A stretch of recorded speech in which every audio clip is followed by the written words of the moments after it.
our night up in the best way. Loving all over, and then we both wake up sober the next day. Ain't have to start over, so now we silent the whole ride back. Cause what we have doesn't feel the same as what we had, and I'm tired of feeling like that. So they can have your love, but I need mine back. I need mine back. I need it. So they can have your love, but I need mine back.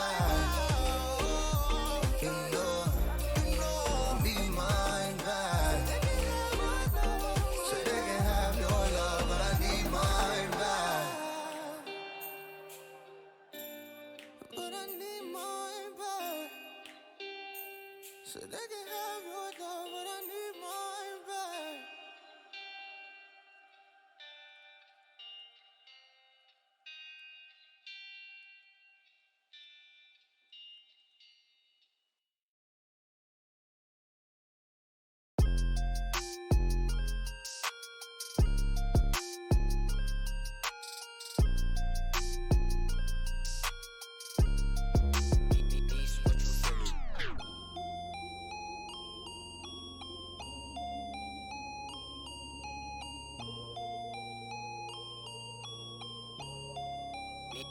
What you finna There's no defense, I'll buy it if I want it. I'm going supersonic, come on, beg for it. Alright, okay, running out of luck. Too much in my cup, Nishi run it up. Why you always tripping like you top? Cause you not my team pop. Shorty, I know. Why you always tripping like you top? Cause you not my team pop. My team pop. Who really got the block, Sipping to rock in a cop car, They say they wanna party with us 12 X and how much be that boofy, it's a la. My feature price bigger than your bank account. You talk about it but don't show us that about. These boys only flexing with that allowance. We swimming in the shower. I'm only f***ing you if your toes cute. Brown skin, goddamn, that's my soul food. I'm winning for the record, check your memo, bro. Generation of destruction, you'll remember us. LSD used to do promethazine. I only THC, NSC is minor lean. We no longer up next on top. Like your girl when she counting my checks. There's no defense, I'll buy it if I want it. I'm going supersonic, come on, beg for it. Alright, okay, running out of luck. Too much in my cup, Nishi run it up. Why you always tripping like you top? Cause you not my team pop. Shorty, I know. Why you always tripping like you top? Cause you not my team pop. My team pop.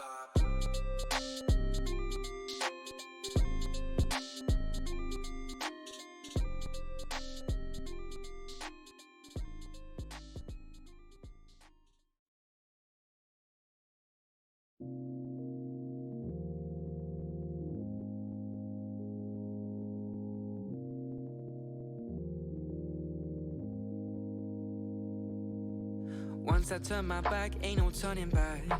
You can run it back, I still ain't running back. Once I turn my back, there's no going back. Cause I saw your soul. You tried to blind me. Don't be surprised when you can't find me. Once I turn my back, ain't no turning back. You can run it back, I still ain't running back. Once I turn my back, there's no going back. Never going back. It's been 2 years since he's gone. I'm feeling weaker. Lost a figure and a sense to be strong. I'm growing fierce. And when I fell, I thought you'd help me up. But you cut me and you said that it was love. Tell me, how long did you think you could hold me down? Hello and welcome everyone. We are back for the AEC Rainbow Six Minor League. We're here on day 9 playing in Group A. I am BluePanda, joined by Mop. Mop, we are coming into the first series of the night, and this is going to be one of the most impactful series of the tournament. Both teams neck and neck in terms of standings at the moment, and highly pegged. You know, whoever takes this one is going to be going into main stage with a lot of steam. Mate, it's gearing up to be an absolute fantastic match, and if there's gonna be like the match to watch, that is tonight. And now, what do you think about these map bans, Blue? Yeah, I mean, they got things underway. We were just dealing with some technical issues, but we have Vague playing blue side, Insidious playing orange. Theme Park is going to be the first pick here for Vague. It's a map that not a lot of teams are playing. In fact, most teams are trying to avoid. Usually they let it get through that first ban phase. They figure out either they're going to have to ban it in second phase or the other team will do it. But it's going to be Vague picking that one up, opting to attack in the first half. So it'll be interesting to see if Insidious have done anything to strat into this. Because if you haven't played Theme Park, it can be abused quite heavily. It can be quite a free map if you don't know what you're doing. Definitely. It's all gonna be up to which side has strats. Obviously, if Vague picked Theme Park, you know they're gonna be pretty comfortable with it. But you don't know if they're picking it to try and throw off the other team, or if they're just picking it because they feel like they're actually strong on that. And I mean, that's gonna be a pretty fun game to watch. Try and see some new strategies. Since Theme Park hasn't really been out for that long in the grand scheme of things, all the strats related to Theme Park are quite fresh and new, and adaptation and change can just come all the time. So I'm really looking forward to see if there's some little homebrewed strats here. You know, maybe Vague are giving a little touch of like their personality. But I mean, hey, we'll have to wait and see. But then our second map is Clubhouse. Clubhouse, obviously a very default map. Strats, not much flexibility, as I always go on about. And that pick was out from Insidious. Any thoughts on Clubhouse? I mean, I'm pretty sure the only reason Clubhouse was picked is because Coastline was banned out straight away by Vague. I'm pretty sure Insidious would have preferred to play that map just a little bit, but I mean, Clubhouse, yeah, it's all pretty linear in terms of what is going to be played, but there's been a lot of prioritization around the Ying. There's been a huge amount of talk about it on social media as well. A lot of the pro players are touting it as quite an overpowered operator. And if you can play it well, it gets you into the site because there's so much utility available on her. It can be quite hard to play into. But, you know, some people have started to read into the counterplays to the Ying. You know, opting into the Jaeger Weimai is one way to deal with it, and having just ADS and the Weimai magnets to burn through all that utility. But Warden has become a little bit more popular as well because of it. Because he can just straight up look through those flashes with those, you know, James Bond glasses of his. It means that he can deal with a lot of that early aggression, give his team a bit of room to play with off the back of it, and keep themselves in that round. So it'll be interesting to see whether these teams have looked to make that shift towards the prioritization of the Ying, whether it's going to be banned out or picked by either team. So, yeah, there's any number of possibilities that can go on tonight. And honestly, this is probably going to be, like you've said, this is going to be one of the biggest series of the tournament in the group stage. And then our decider map is actually, what is a cafe, it is, right? Yeah, it is Cafe Dostoevsky with Vague starting off in the defense and Insidious on the attack. Cafe is one of those, you know, it's a standard one in a lot of teams' lineups. You know, they figure they've got their strategy sorted for it. But, I mean, this is one of those series that will I almost guarantee it. I'd almost be willing to put money down on it. The fact that it's going to go to a map 3. So Cafe, there's a lot of strats that have been prepped by teams. And I mean, Clubhouse is on, and again, it's ones that are a lot of teams champion pools, but Cafe is much the same. So I think this is going to go to a neck and neck series all the way to game 3. Oh, well, mate, I am absolutely looking forward to it as we are going into our first game, Theme Park. Let's freaking get it. Yeah, and I mean, getting into the operator bans, I reckon there's probably going to be that prioritization around the thatch. Well, it's basically how things go. See whether these teams have sorted something out and going into it. You'd hope that Insidious have prepped a little bit for this map. And so you're going to see some lovely video. Just getting that quick walkthrough of Theme Park going in on the stream. It'll be interesting to see what we play into here. Yeah, there we go. It's the thatch there again. It is. And definitely, just like Clubhouse, Theme Park prioritizes on these main walls, in which teams' main strategy normally works on how do we deny this wall from getting opened. So a Thatcher ban is going to make it a lot easier for the defenders, but we're definitely going to have to see what the follow-up ban is to see if it complements Thatcher. Capital, okay. Capital definitely has nothing to do with opening up walls or any denial such as that, but is extremely good at zoning out the defenders and isolating them in order to get those opening picks or those push onto plants. So I mean, especially considering the way that the map has been worked, there are certain angles and certain positions you can hold in and around this map that are going to be incredibly hard to flush defenders out of, and Cade will be the response here. So it's you have to rely on the bandit or the mute to deny some of that hard breach. And I mean, that's where the IQ comes in big. It's going to be available for both teams here. But yeah, like I said, Capital, there's some really, really tight angles that defenders will hold, and those shotgun operators do tend to thrive. So this is where Capital does, offer ways to deal with it. But now that it's gone, obviously, I wouldn't be surprised if we see a couple of slug shotguns pumping through some chests here of attacking operators. Absolutely, for sure. And when Cade is normally forced out of ban, it's normally because the Thatcher, as we just saw. And that's really to stop those hatches. Because when Thatcher's banned and you've just got a Cade, it makes everything a lot harder. But thankfully, that also comes into question if a Maverick is also banned. Because Maverick also makes things a lot easier. And I did see R1 there pick from Maverick to Docky, and that is to 6th pick. A bit of deception coming in from VGE already. So this is gonna be quite fun to watch, definitely. I mean, in saying that, we are going to be heading straight to Armory Throne Room for this first round. There's something we did talk about before we did go live. You like you said, it's one of those sites that a lot of teams are saying, it's actually not that great, to be honest. It's one of the harder sites to retake if you find yourselves pushed off if you're a defender. We usually see a lot of teams going for that initiation start or even the Bunk's daycare start. But this is a lot of limit testing being put here by Insidious, and it maybe indicates that they're not quite as prepped as they would have liked to be. Yeah, definitely. And definitely kind of the meta we're seeing for Theme Park in different regions that's being played, because Theme Park is just not getting played that much in ANZ at all, is that we're seeing Daycare is typically the best defender side, followed by Initiation, and then in 3rd place is the Throne Room. So I wonder if the Throne Room pick is in light of that data that we have, and being like, okay guys, let's deal with the worst first, or if the maps are so new that they don't care about the micro advantages and they just want to get their map out. They don't want to play it how they want to play it. So I mean, that, or it could be off the fact that when we did see it coming out in the North American Pro League, that there was a lot of Throne Room shown because both teams opted to try and hold it, and neither team really pulled off the defense that great from that position. As we are getting into the action phase, first 30 seconds are already down, as will be that slow droning play coming out of both teams. I mean, they're both in a position where they can put themselves greatly ahead going into main stage here. They want to play it safe, they want to play it smart, use the information they can to be able to get anything going into the opening round. And I mean, this is where you want to get those early advantages. It will be TVC holding at the top of Dragon Stairs, with the King is playing the Vigil over in Initiation. They're playing very safe. The slow push coming in from Vague right now. They are getting themselves into the building. It could be TVC finding that opening frag.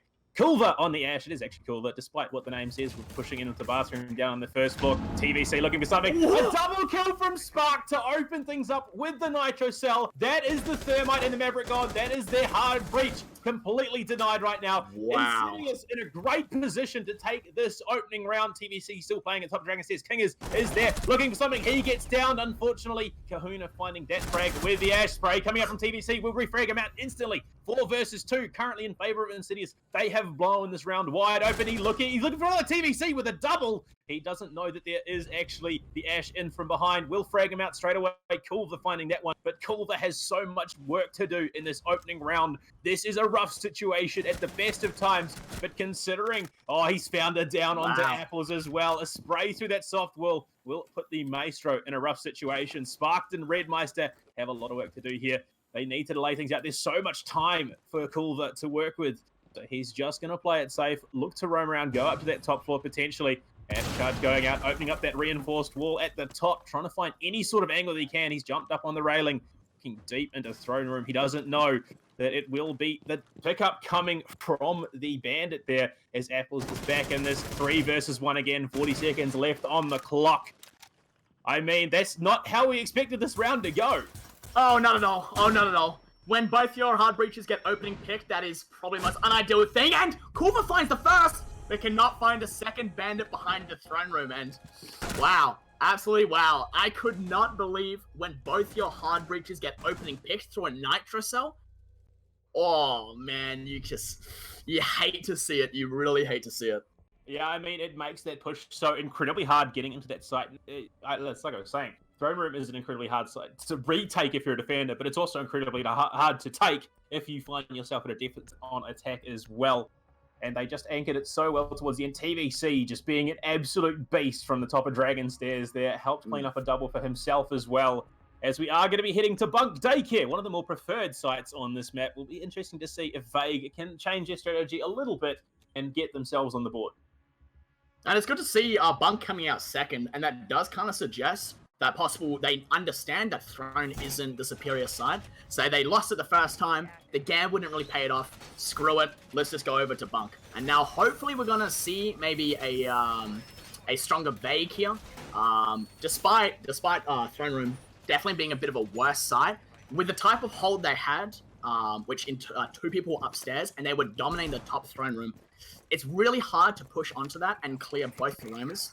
But despite all that, I could talk all day. 2 opening picks, then your strat goes out the window and you're just going to be adapting. So maybe if we don't get those 2 opening picks the first round, we're going to be seeing a completely different Vague. But let's wait and see as the phase is starting now. Yeah, and it does look like it will be a pretty standard upstairs hold. We've got TVC playing on the dock this time. He was big on the Jaeger in the last round. Apples has switched out to the Valkyrie, which will be able to provide a little bit more intel playing up on the second floor. Bomb site, so it makes a lot of sense having those black eyes up and in position to figure out where these attackers are coming from. It will be a East balcony start, or push at least, coming out of Axel and Culver on the Ash. Maverick just burning through that hatch upstairs, looking to open themselves up, get the drones in on the second floor. They need to figure out where these defenders are playing from. We see that Maverick is pushing in early. Rice looking to gain some sort of advantage early in. Gather some intel and gather a bit of an angle. Will go prone by the drone hole, finds the ankle of Sparked, but is not going to be able to finish off the kill. It's a bit of early damage going out, which is always good. And it's, again, they're playing a little bit slow. They've got players on the drones trying to give them as much information as possible while Rice is looking for Fred. Oh, they might be punished here. That'd be an incredibly tough prone peak to win out. And as Maverick preps a grenade, can he find the kill into the dog? Oh, he kills himself. Rice, what are you doing? That is just the most ill-advised grenade I have ever seen in my life. And what's really interesting is coming out from the attackers, we are seeing a Maverick Thermite combo in which Maverick is going to tear out the bottom to get the bandits. But that makes such a disadvantageous pick. What? What's Jaeger doing on the rear stairs? Gone up and got an in-shot on Bolt. And this is just a huge position retaken by Jaeger that seemed to be initially dominated by the Ash who was on the Vault. Despite this, Doc is healing himself up as Bandit's just sitting on site. And this whole East take is just absolutely stumbled now that the Maverick player is dead. Yeah, Spark holding on to an angle. TVC will find a frag onto Bacon. Considering the first frag was actually taken by Vague themselves. Unfortunately, Rice setting his own grenade, the down coming out onto Kahuna. Insidious just looking absolutely superior on this map, considering it wasn't their pick. TVC gets away by a hair through that soft walls. Kingers finds Kahuna. That is the IQ down. Axel will refrag out onto Spark. The mute now gone as he did cop a bit of damage. That burn hole will just be playing for the angles as it's Culver going down. Kingers finds a second. He looks for a third, not able to find it as Axel will find his head there. This Zofia incredibly low, and this is the second round in a row where Vague's attack has been instantly stymied. The down does come out. I don't think they've quite realized it, but it is a Zofia. She can pick herself up if they don't finish things off. Exactly what's happening. Sophia is back up. Axel looking to try and pull something back here. There's only 15 seconds left in the round. Nacho Cell does go out, impacts as well, and it will be Apples cleaning up that round. This is Vague's pick, and Insidious have just won the two opening rounds. Wow. I really want to try and highlight here the use of Maverick from Vague. It's really interesting to see that they're using Maverick in which they just cut out the bottom part and they try and find whatever is denying the wall, shoot it, and then open the wall. That is really poor to do, because not only does that give an angle for the defenders to try and shoot some feet to throw a nitro cell, just stuffing up the grenade and getting yourself killed is absolutely the worst case possible scenario for Rice there. And I really hope from now on, maybe they'll just open up the wall just regular, using a Maverick trick, making it soft. And since they do have an Ash and a Zofia, they have absolutely no reason to open up a soft wall. So let's really hope they start using Maverick in that way before they kill themselves again. But regardless, we're going to our next round here in the Initiation. And Initiation gets a bad rep. Initiation's actually quite a strong site, quite followed by Daycare. And the site really offers kind of a discussion for the attacking team. Do they take from East or do they take from West? Now, so far we've seen that the attackers every single time have gone from East. So it'd be understandable if they come from East this time, but we'll have to see what type of counters the defenders are going to bring for that. I mean, okay, so we saw it in the operator pick phase. TBC looked to go for the big brain Warden bait. He was then going to wait to see if Vague did 6-pick and go for that Ying, which has become incredibly popular in the last couple of days. But unfortunately, that's not what happens. He went for the 6-pick, realizing that that wasn't what they were going to be taking. Unfortunately, just delayed it out too long, so now he is stuck with the Warden. We see if it is going to be playing as well into the site, and it will be. King is looking for the angle on to that balcony there. Does cop a bit of damage. The hatch is opened up, though, so we'll just be able to retreat. And he almost got himself cleaned up there, just getting pinged in the elbow by those stray bullets.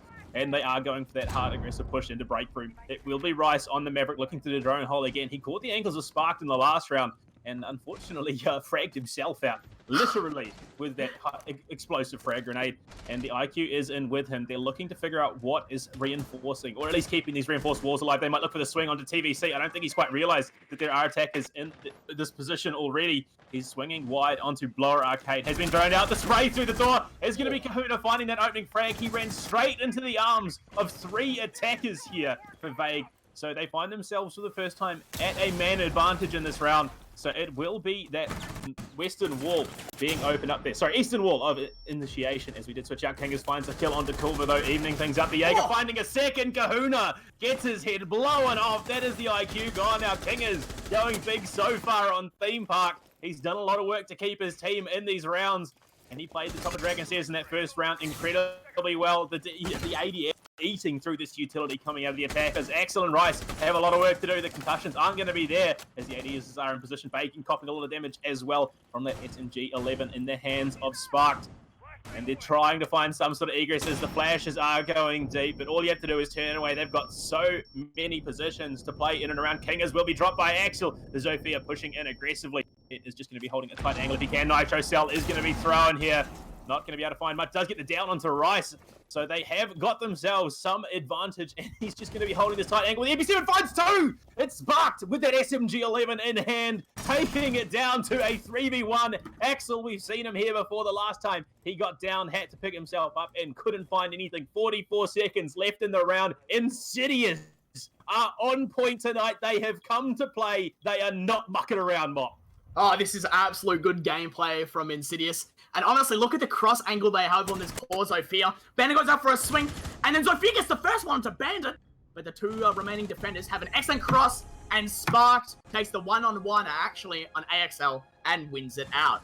Pretty risky, honestly, but thank the Lord he won that.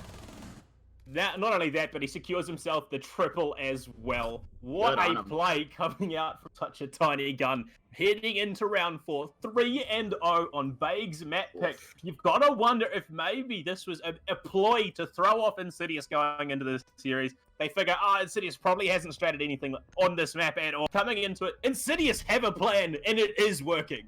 Wow, wow, wow. Now, Blue, mate, you are talking about a Warden, and you really wanted to see a Warden today. You see a Warden, and his positioning was quite interesting. What are your remarks on the Warden play?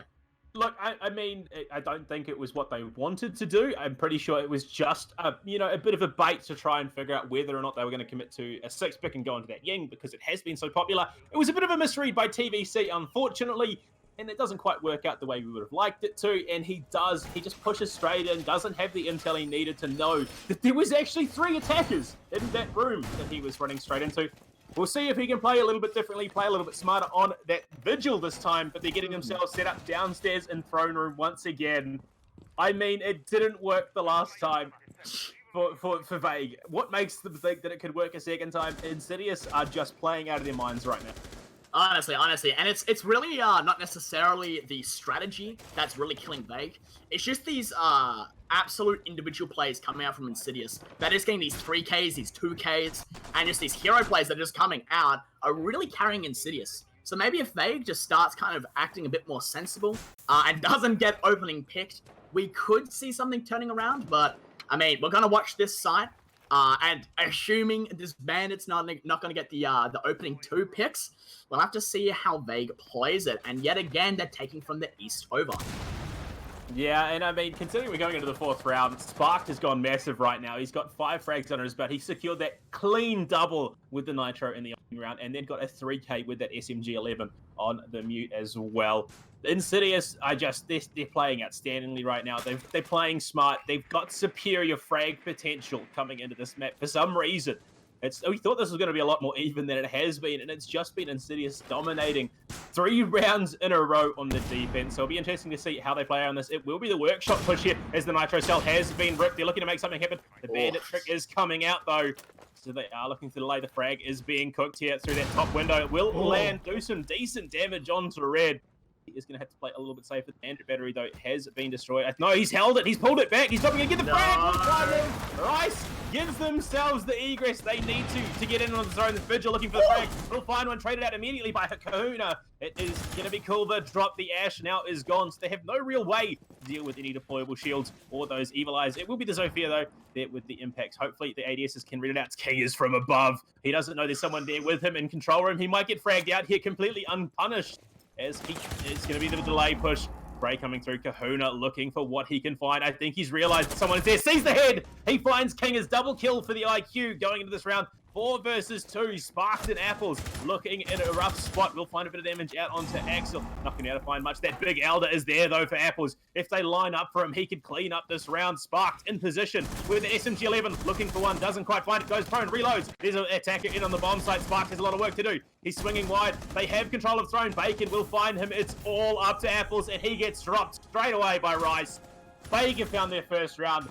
This is what we expected.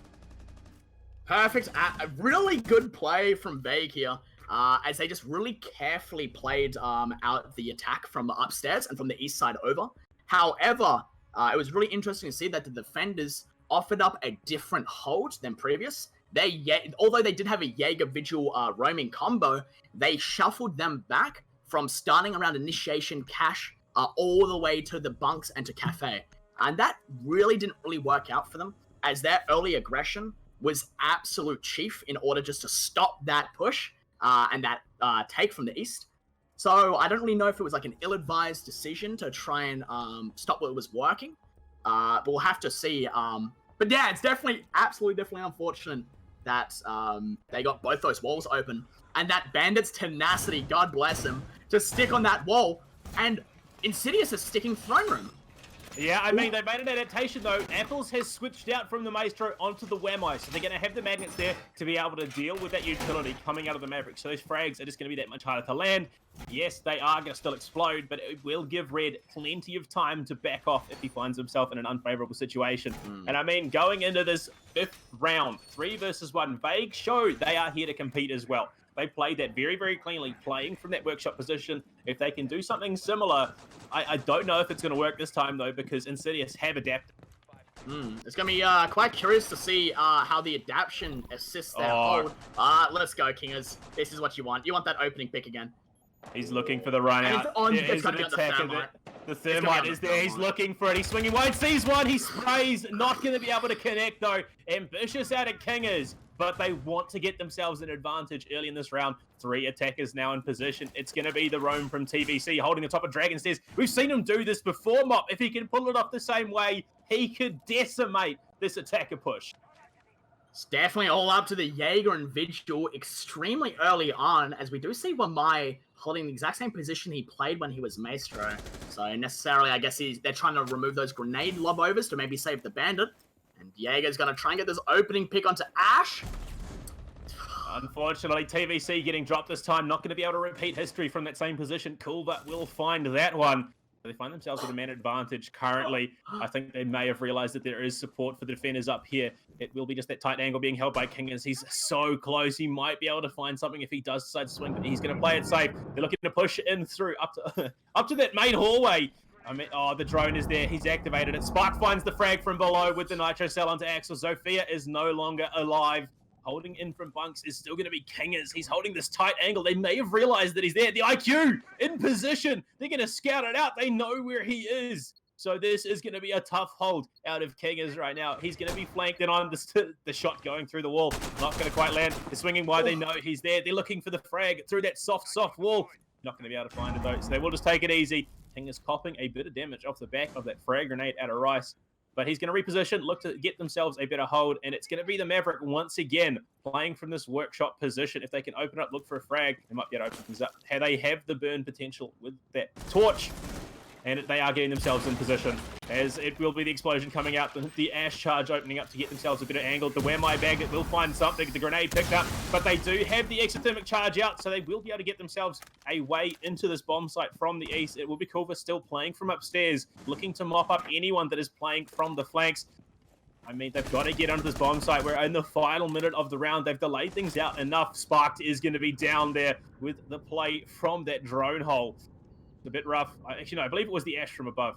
Is going to be shot through that soft wall. Would they find another? Rice drops red. 4 versus 3. King is where we frag on the bacon. He gets dropped instantly by Kahuna. It is the 1v3 currently. Apple's on the Whammy. With that Orc, has a lot of work to do. He finds the first one. That's Kahuna down. He's looking for another as the diffuser is going down. Will open up that doorway. He has to do something here to even up. He just swung wide over of that operator. I believe it was the Ash as well who retreated back just to that left-hand side. He's not going to be able to find much of an angle. The prone form of Rice in on that bomb site, just sitting behind the platform of that throne. 28 seconds left on the clock. He's taking his time. He's looking for something. He saw the elbow there, did Rice, but he's not going to make anything happen off the back of it. He sees the Maverick looking for something. As pressure on from the left, as Culver will clean that one up, and they take themselves to 3-2, closing that gap as we head to the 6th round. Wow, and although that Vigil didn't get picked quite, early on the round, he wasted so much time, and it is just absolutely unbelievable, but despite the time wastage that the Vigil gave his team, they still lost the round, and I'm telling you, man, it was those Wamais. Those Wamais were meant to stop the Bandit from having to worry about the grenades, so he can just Bandit Tricken. However, the Wamai placements would have still not only destroyed the Bandits, but it would have done some major damage to him. So when the Maverick threw the grenades onto the Wamais, which were literally right above him, he couldn't do anything. So those were some ill-advised placements from the Wamai. And now we're switching sides on over. Wait, are we? No, we got one more round to that. I'm lost, man. I am lost. I'm absolutely lost. Yeah, we're going to be heading back to daycare this time. So Insidious did win this the last time they played on it. So hopefully we see some sort of adaptation from Vague, realizing that maybe they probably won't commit to the throne 3 rounds in a row. No, thankfully. And realistically, if Vague can pull this off 3-3, that's not that bad. And, we always talk about it, and I hate saying it, but if you had to say theme park, attack or defend decided, since it's a newer map, I think anything that's new is defend decided, and as the meta rolls out and as the adaptations come out, it becomes more and more even. But since this map is so new and so really kind of untested by the Pro League scene, I think you could definitely argue that, yes, this is more of a defender-sided map. So Vague pulling this to 3-3... There's just so much roam potential. You look at the layout, there's so much room to work with. Yeah, if you want to hold off-site as a defender, they are setting themselves up on the second floor. They're looking for some sort of pressure into Cafe there with that tight hold from Apples into Upper Arcade. They're just going to hold those angles, look for the heads as they push in. And I mean, I'm surprised we're seeing this heavy commit upstairs. 4 defender operators here that will just that roam downstairs from TVC, heading down to Drug Labs, looking for something from below. And we've seen him come up big when he needs to on numerous operators so far. But he's playing Diego this time with great frag potential, having that in the big gun in his hand. I mean, we've seen a couple of big frags coming out of Jaegers on multiple players on this Insidious side.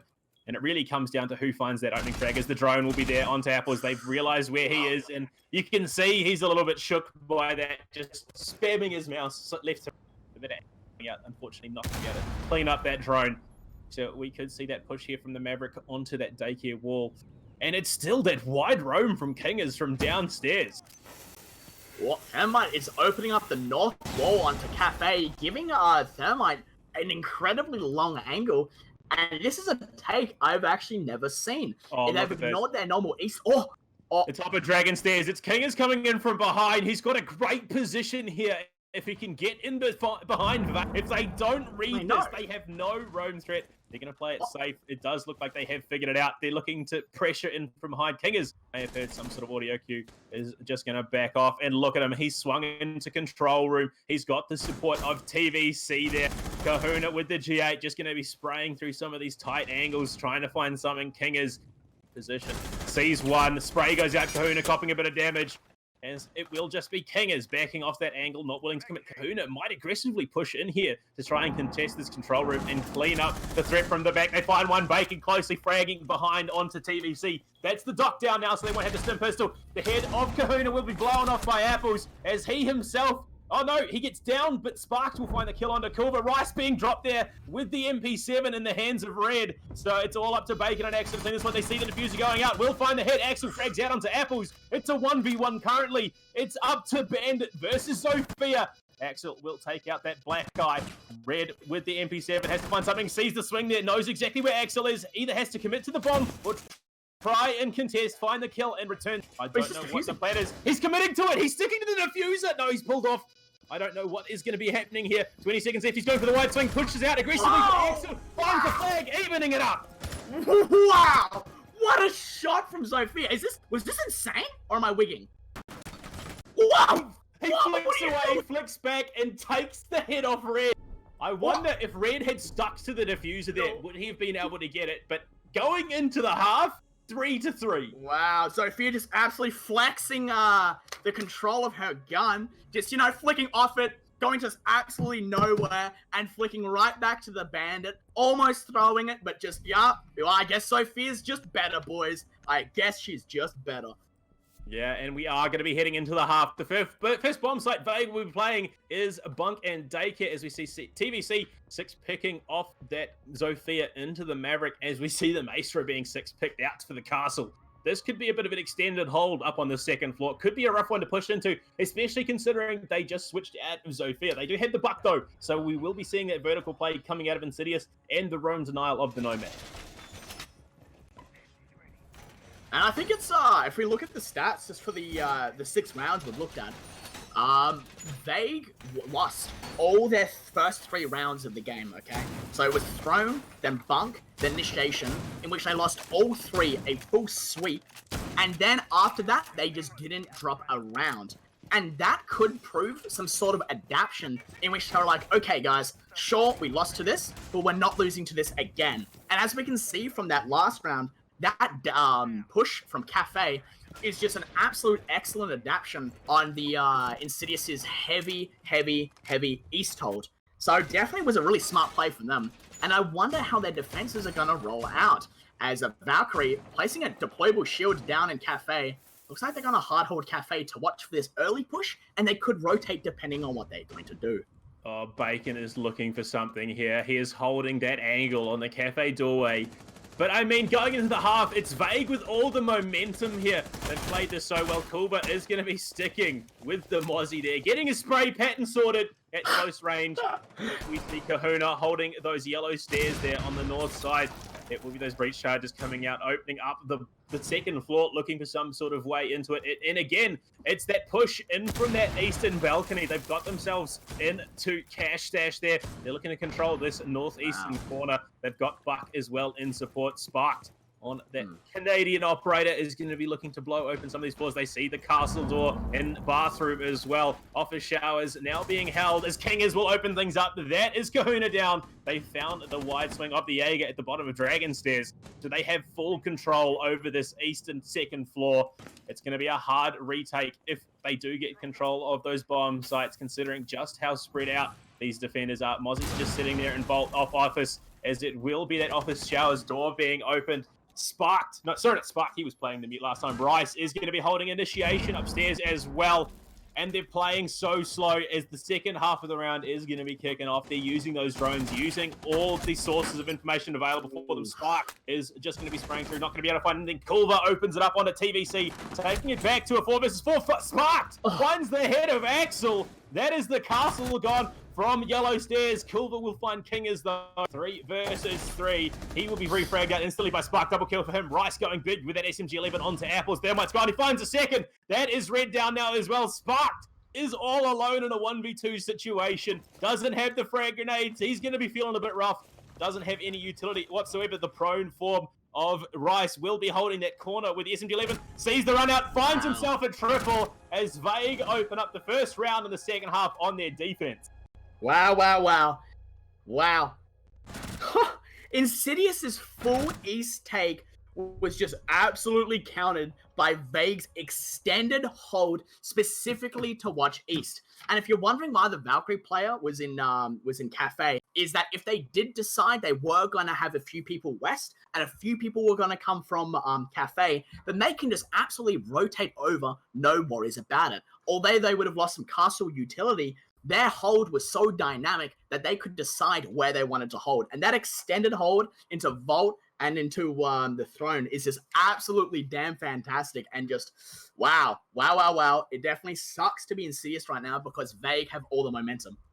Yeah, I mean, going into this round 8, 4-3 currently in favor of Vague. The real question here, Mop, though, from me is Insidious purely playing off frag potential, considering how they took those first 3 rounds? Playing reactionary Rainbow Six, just sticking with sort of nothing incredibly unique strategized here? Or is it just, it took Vague a little while to warm up, now they have the momentum and they're going to take themselves their map? Whether this is going to be, going to overtime, I mean, I can see it. I can 100% see it. See, I definitely think, and we can definitely see that Insidious do have some sort of strategy, right? They're not brain dead fraggers, right? Like, if you just decided, okay, guys, screw the strats, let's play for frags, you wouldn't have a cohesive push from one side. You would have lots of people in different areas watching crosses, watching pushes, and just watching aggressors to try and get that opening pick. But Insidious, I feel like, so far, the only attack we've seen of them was just absolutely countered. They got counterplayed. They were pushing from east, and then the defenders had 2 people on holding that east with cross angles from the people back on side. So maybe it's just I think they lost that round from a lack of adaptation and a lack of information. Yeah, we'll have to see how they go on to this next round then. Yeah, I mean, we're getting into the action phase. First 30 seconds have been used to get those drones out and figure out where operators are. They found where Kahuna is as he finds himself 2 drones. He's holding that doorway of Cafe. The push in aggressively from Kingers will just escape. So he's just had to rotate to those stairs there. We'll push back downstairs. He's holding yellow, holding that tight angle, waiting for the aggressive push. And we see, again, it's that spread coming out of Insidious here. They've got 2 operators on the eastern side looking to gain control down on that first floor so they can potentially threaten throne here as Culver looking at that window on Arcade. Unfortunately, though, the Insidious operator just ducks under the window at the last second. And see, now, Ashley is deprived of the information because both her drones were killed by that Jaeger. So now she has to hold a really average angle that's not really contributing to the team that much and ask one of her teammates to drone for her. And now Ash is just going to face peek everything from drug over. I'm going to have to see if Ash can get a pick off that or if she's going to get absolutely punished by face peeking. Yeah, I mean, TVC is looking to set up into this eastern push into the throne room as Sparked will open things up. Kahuna being dropped. That is the Jaeger roam now gone. So they're going to have to rely heavily on the operators in position to defend this bomb site. They have Nomad there as well. They're looking to open up this eastern wall if they can. Vigil is going to be holding upstairs. It's Culver holding tight in by Upper Arcade on the balcony. Might look to find the head of Kingers. Kingers, I think he just saw the gun. I think he knows. He's swinging wide. No, he did it. No way you lose that. He gets the frag, surviving with a sliver of health. Axel was dropped by Spark as well. Wow. And I mean, Bacon has a lot of work to do. He finds 1, he finds 2. Sparks and TVC got it. He finds a 3rd. 2v2 currently. King is on absolutely no health. Red has to go big here. Bacon going huge on the Bandit. Has the support of Rice right now in the smoke.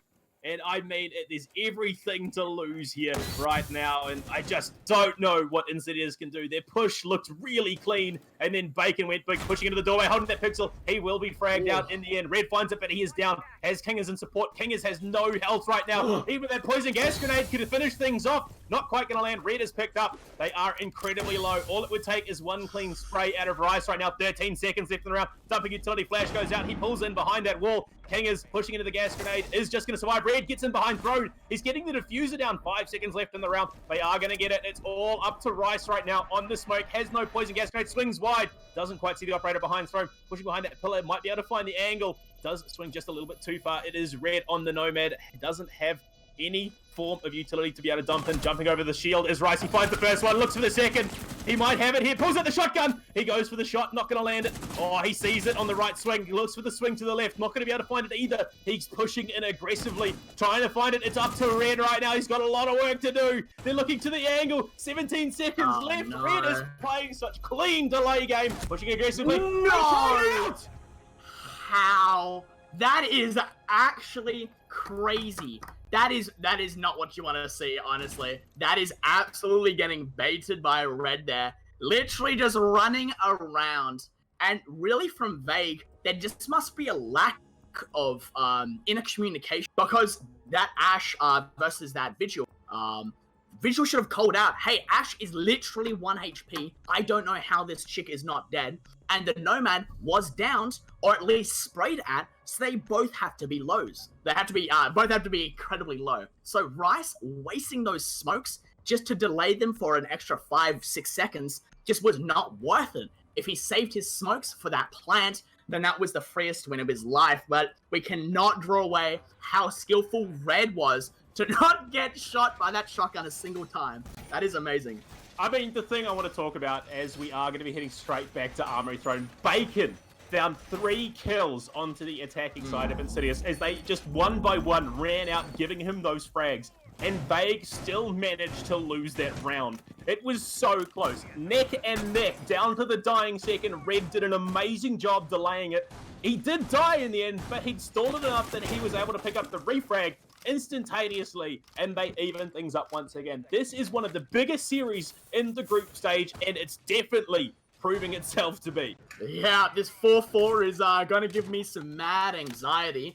We're going to have to see Vigil yet again on the roam, as Vigil's going to probably hard roam just like he did last time, till the death, hopefully. Or well, probably anyway. While Jaeger soft roams and probably retreats when he can. But that is such an interesting reinforcement onto the office. I guess that is to deny a push from the east, or it is double reinforced. And that's to stop maybe a hard push from the east to clear him out, holding like daycare stairs. We'll definitely have to see if those reinforcements are actually beneficial for the Jaeger.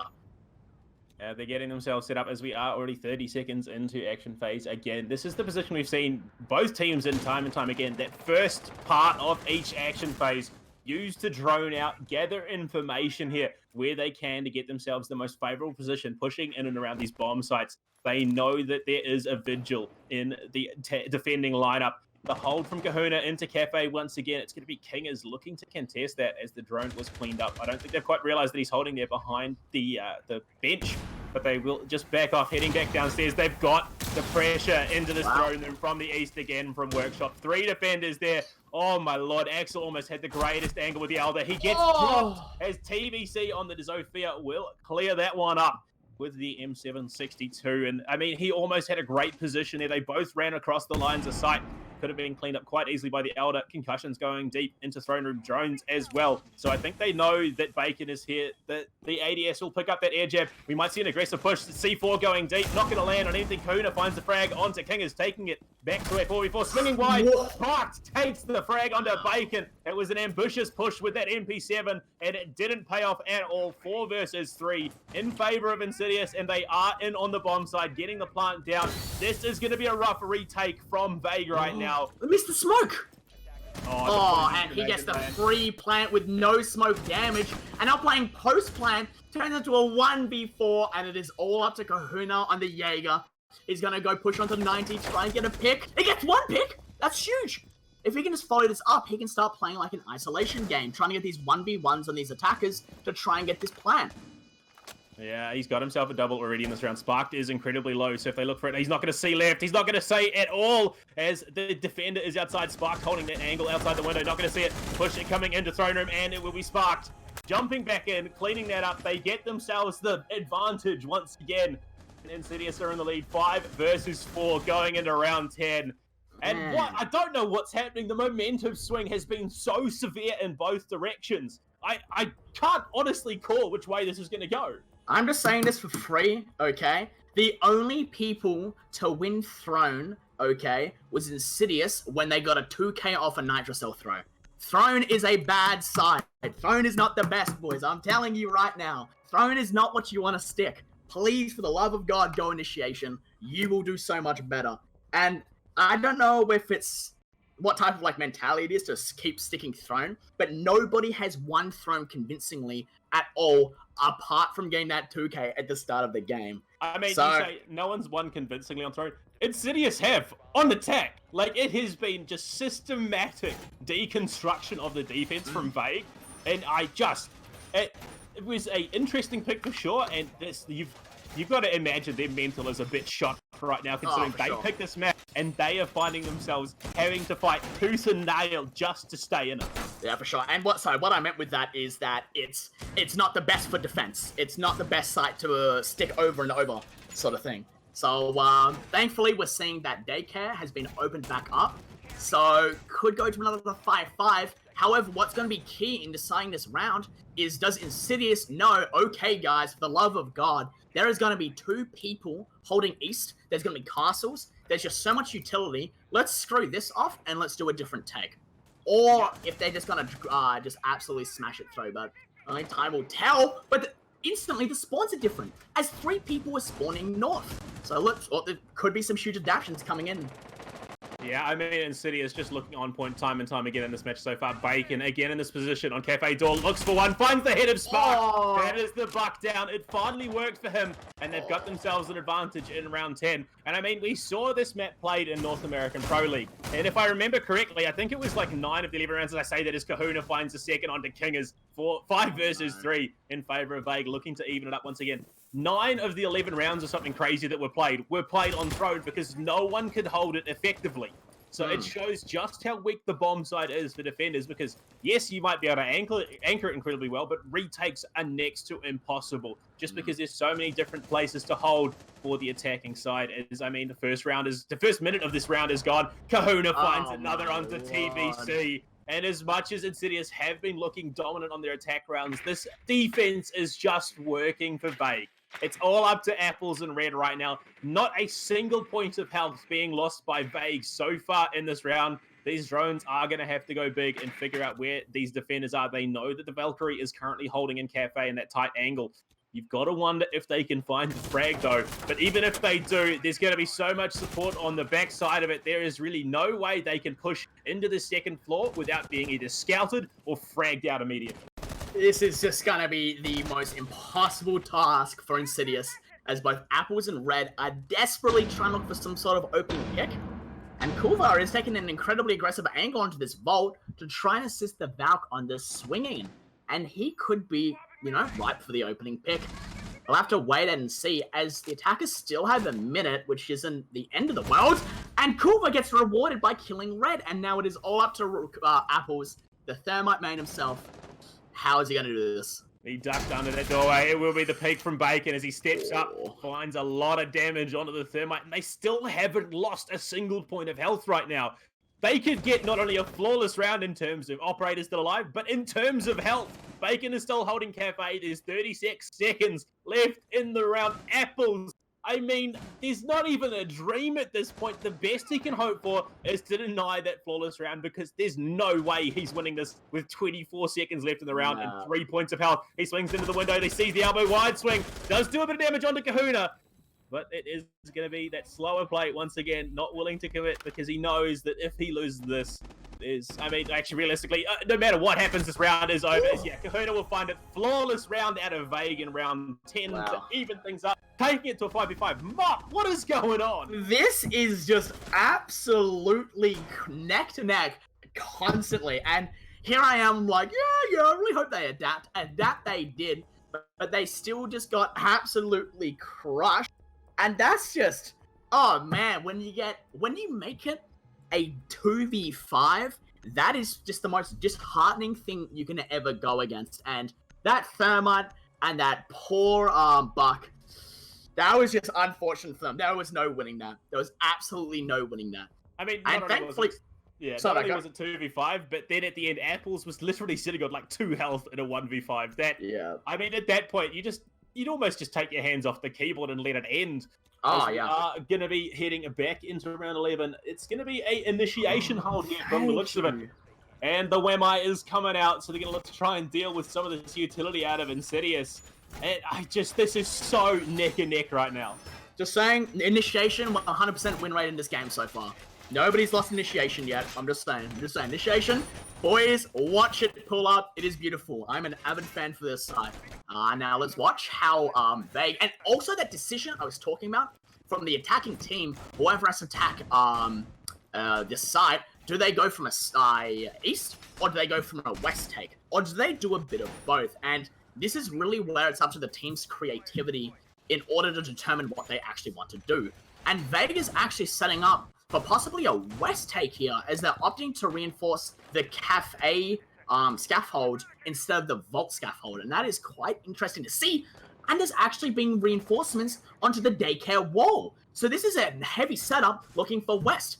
But as we can see, there are four or maybe five. I reckon it'll be 4 on this eastern side and probably 1 just to the south, holding that angle, looking for the window peak. They've committed over to this eastern side. This has just got to be the greatest read of all time. And if they can pull off this win on this round, taking it to a 6-5, it's gonna be one for the highlight reel for sure. Oh, for sure. I mean, there's just been so many great plays in this game so far already, Mop, and it's the first map of a best of 3, and they're definitely proving that this could go all the way to overtime and potentially all the way to overtime in that third map as well, as it's anyone's game at this point. First minute already gone. Apples has the exothermic charge, but it's going to be the mute jammer of Rice on the other side of that wall, just slowing things down. Black Eyes are there, so they know that there is this aggressive threat. It's going to be potentially a hold from the top of Dragons. There's as the air jabs are being set up on the side. They're holding these tight angles from behind as the grenade will be looking to go deep into office. They throw it in. Not going to be able to find anything. It will be the concussions and the impacts looking to burn through that ADS. I don't think they've quite realized that there is a defender holding a tight position there to look to contest this, as the Wemai is on the other side of that doorway behind the deployable shield. They have backup as well, so if they commit members, there's going to be a lot of bullets flying towards Insidious here. Second half of the round, 1:25 left, and it's just there's no frags. There's only been a little bit of damage dealt onto Sparked, and it could go anyway. The rotator from behind. Axel finds the opening frag onto Red. That's the Nomad goal. So hopefully no air jabs left. Culver finds another one onto Sparked. Buck is now diffuser is being planted here by Apple, the dedicated carrier of that. So the Thermite is going to be getting it down. TVC refrags it onto Rice. They find another though. King is being dropped. A third dropping. TVC gets a double. Axel refragging out onto Apples. Triple kill for TVC. 2 versus 1. Bacon and Culver looking to take down TVC. Diffuser is planted. The wrong swing out from Dragon Stairs looking for the frag. Downs the Mozzie. A 1v1 quad killer for TVC. Currently Bacon has to find something. He does. He gets the frag onto TVC. Vague will find themselves a 6th round, putting themselves on match point. Wow.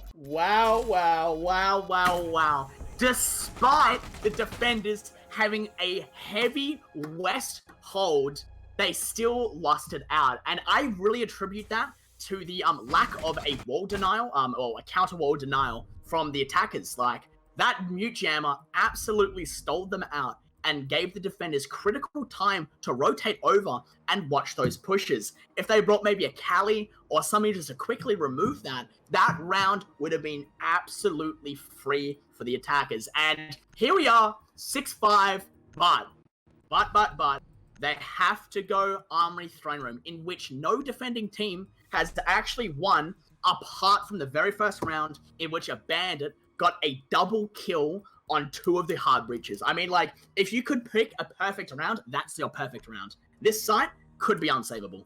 I mean, they have to do a lot of work to close this one out. Yeah, the history tends to repeat itself. Only winning 1 round on the defense and this thrown bomb site is going to be a hard ask to follow up here for Vague. And I mean, can they do it is the real question. They only have the 1 nitro cell to look for that vertical threat, and it is in the hands of Bacon, so he's done pretty big work so far in this round already. But I mean, Insidious have had some great pushes into this thrown bomb site from that eastern setup from Workshop. And we saw Red, he got that win on the round by delaying things out and picking that frag up on the smoke he was looking to hold of right. I mean, can they do it? There's 11 seconds left in this prep phase. Could we be going to our first overtime of the night? Oh, very well possible, As looking at the attacking roster, it's actually quite scary to be Apples. If Apples gets picked without opening a single wall, you could pretty much say, yeah, that's GG. You cannot come back from not opening anything from Throne Room. Those doors are awful to enter, and the whole point of the site is to open one and, if possible, two angles to cross onto on the side. So if Apples gets opening picked, that's actually the most terrifying possible thing. We're gonna have to hope Apples has a head on him and does not get opening picked in a way which would be absolutely devastating to see.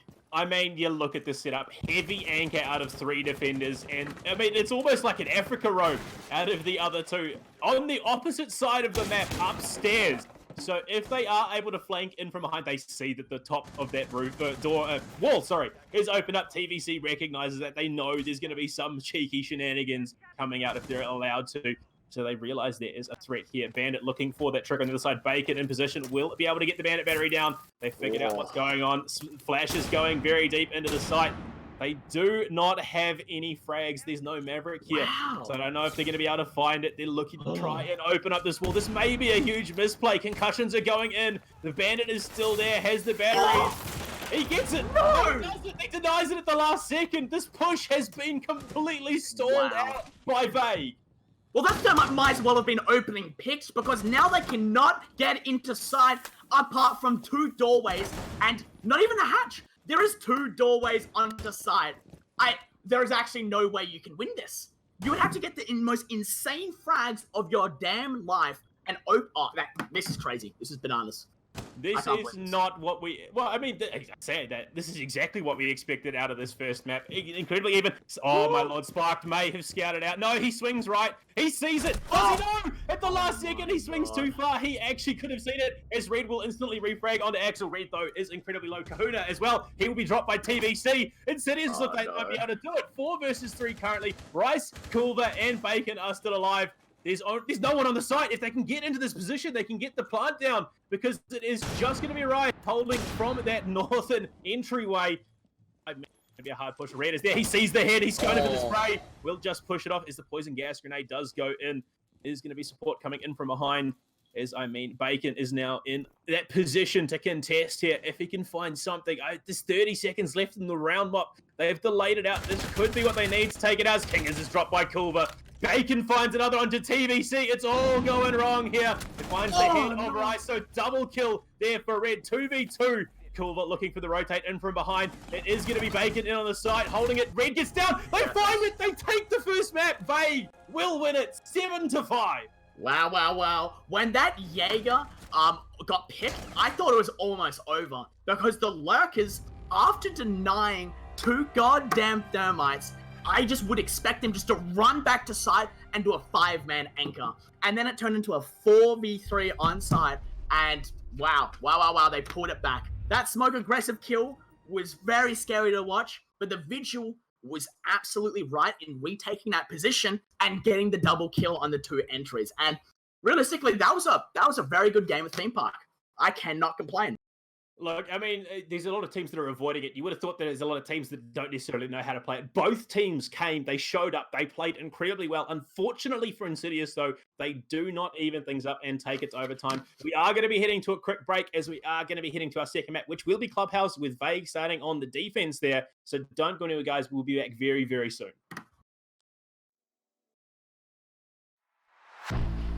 I was born like a fire in the eye of... All right, we are back for the second map of this series. Mop. Vague take it out 7-5 in one of the closest matches of Rainbow Six that I have cast to date. It could have gone either way. Unfortunately, the thing that undid Insidious in the end was the lack of frag grenades. If they had frags, they probably would have been able to get onto the site, and they lose it out. So unlucky. Oh, but the Buck. Oh wait, no, poor Buck. Honestly, I was criticizing that site so much. But come on, boys. Who expected Bandit to trick, when they have a Zofia, to Bandit trick both those thermites consistently? Like that is just an absolute amazing play. And realistically, Vague deserves that win. There is no way you can look at that and be like, oh yeah, man, nah. X and X happened. That was Vague's map. That was Vague's win.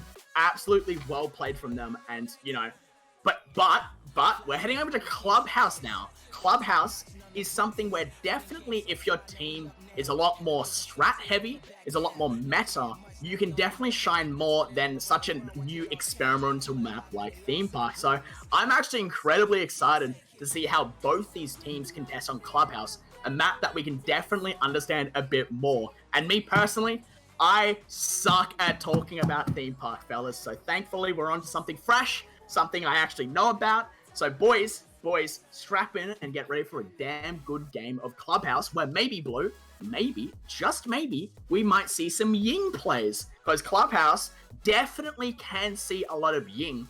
And look, since she's just a utility dump now, could be insane. I'm so upset. Like, TVC, big respect to the man. He tried to go for the bait with the Warden, looked to try and six-pick it, waited too long, trying to read into that Ying pick. So Insidious obviously understand just how strong Ying can be.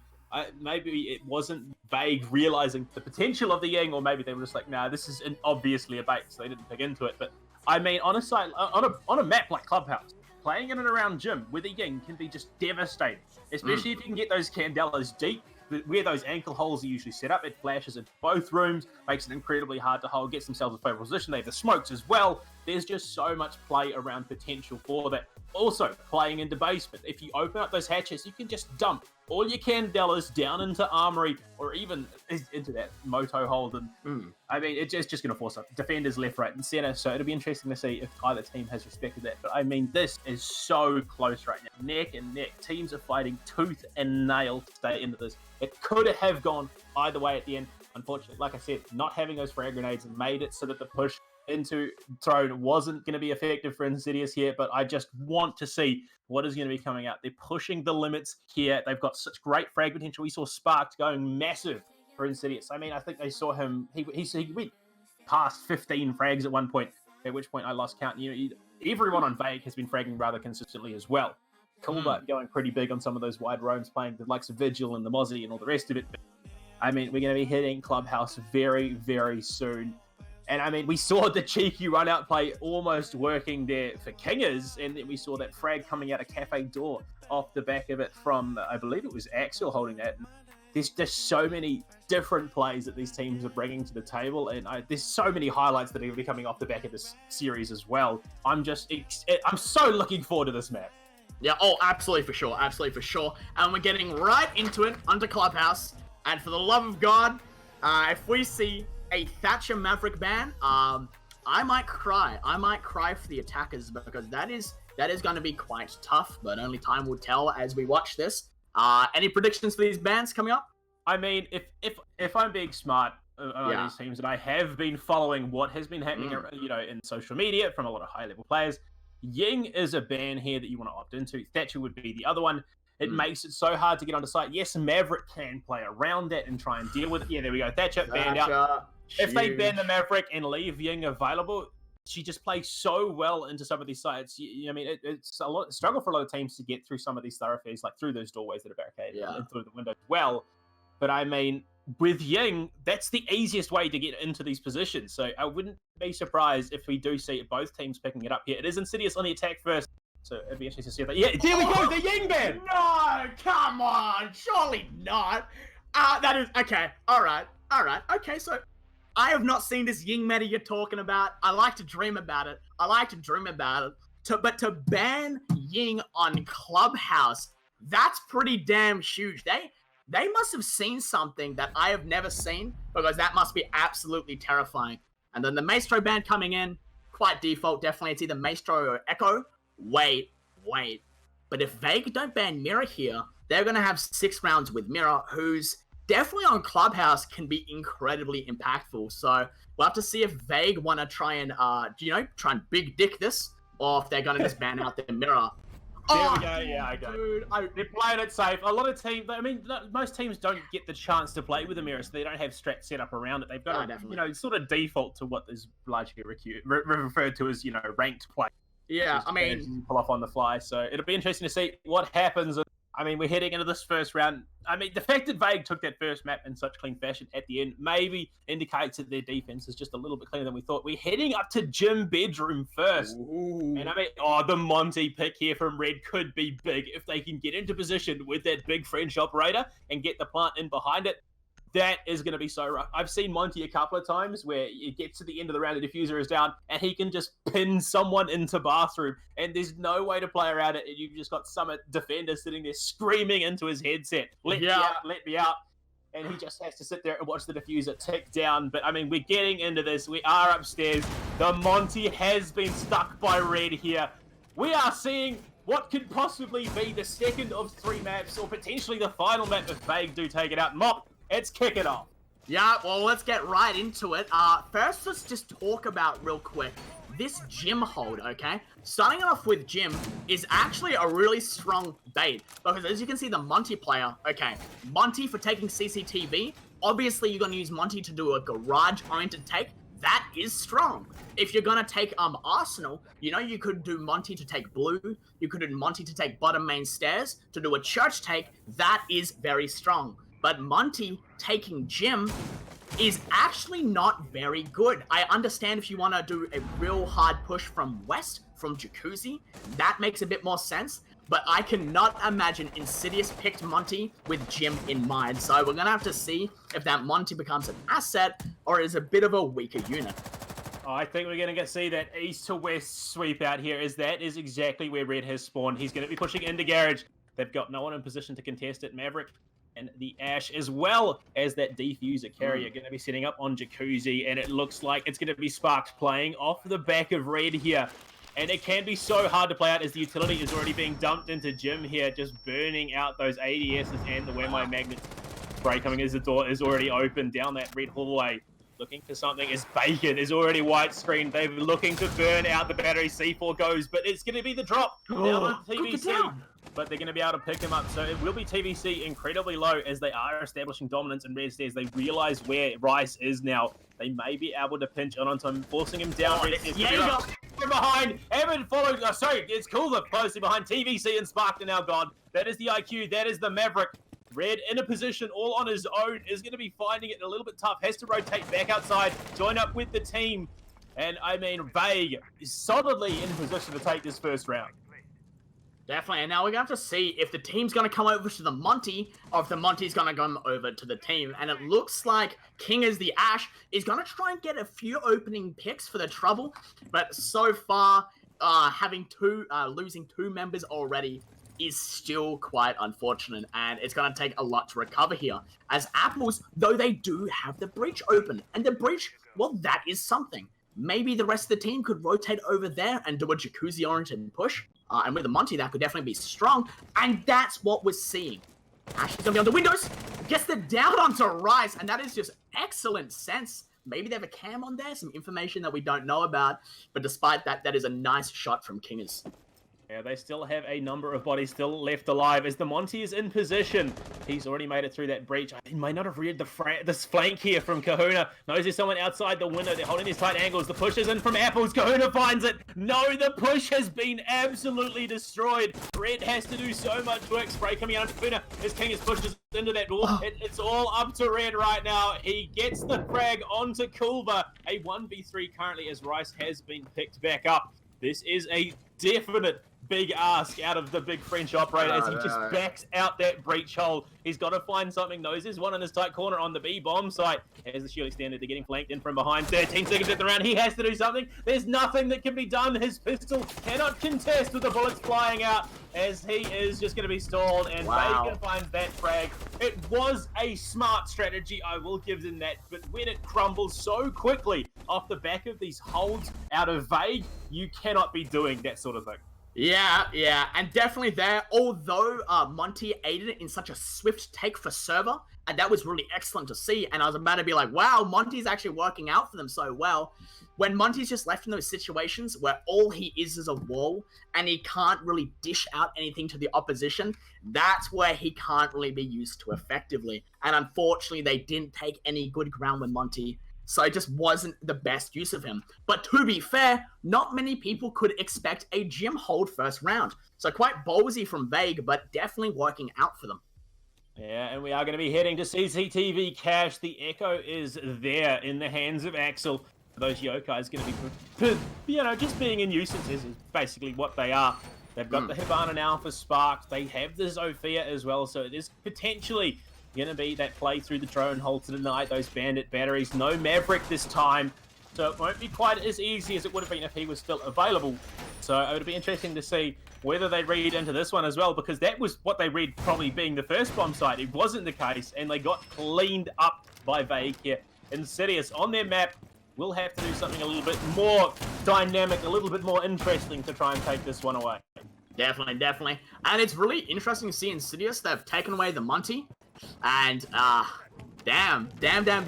They used him for the worst side, unfortunately, and they've lost it, and now they've taken him away. So I don't think we're going to be seeing any hardcore Monty action coming out from Insidious anymore. But it's going to be really interesting to see what type of take Insidious are going to go for. They do have a Hibana, they do have a Thermite, and this is giving me some heavy PTSD of something as such as like an Empire take. We'll have to see, as Kuva has some disgusting bullet angles, and he gets the kill onto the person swinging the stock door. And that was a pick onto Sophia, critical in removing those bandit charges. And the attacking team does not have a Maverick. So that is going to be absolutely such an effort to try and remove those bandits, as they're probably going to have to shift their take to going down below, so Ash might be able to destroy it from down below, but we're going to have to wait and see, as Haban is going to try and take down from Garage. Yeah, and they are looking to get themselves in position, as it will be Kahuna rotating wide, trying to get away from the stray bullets of these attackers. He's been dropped incredibly low on that Mozzie. Unfortunately, the Zofia now gone, so that vertical threat isn't there. They don't have an IQ either. Sees the elbow. Red cops a huge amount of damage off the backside of that. Not going to be able to do anything to Axel, just sitting there with the Echo. Has the Yokais, does cop a bit of damage there. Finally getting it as he swings his leg out, going for a bit of a breakdance, and is punished a bit heavily there. And I mean, a minute 36 into the round, he's finding more damage as his feet are sticking out to push up the stairs from the Hibana, as Bacon finds it with the MP7 through that window. Floor being opened up from below. They know there's someone there. They couldn't find the bandit battery though. Mozzie sitting at the top of Red stairs. Red will find the kill onto Axel. That is going to be Echo gone, so Yokai's not going to be providing too much as the bandit batteries are still there. He's bandit tricking. He's going to get the exothermic charge denied. No, it doesn't. It goes off. Kahuna finds a frag onto Kingers, though, as CCTV is now wide open, but it is a 4v2. The Hibana is now gone as they find Red. Pooler getting that one double kill for himself. He's playing from below. It is all up to Apples right now. Not the strongest of fraggers on this Insidious side, and he's playing into 4 once again. We've seen him here before, Mop. It didn't work last time. I don't think it's going to work this time. Vague looking to set themselves up with an early 2-0 lead. Well, don't even worry. They call him Fragmite for a reason, as Apple's just steadily looking out to find an opening pick. Kuana could be jumping out of Garage door, but no, he falls back up to Garage as Vague are playing for keeps here. They don't want to give any picks they don't need to, and they are beautifully surrounding him. They have a Jaeger down in Lounge, watching the vertical holes, as someone gets a pick onto the person Garage, and now he's going to look for one more. And again, isolate a push, and unfortunately, Kuva from down below. That is just absolutely unfortunate.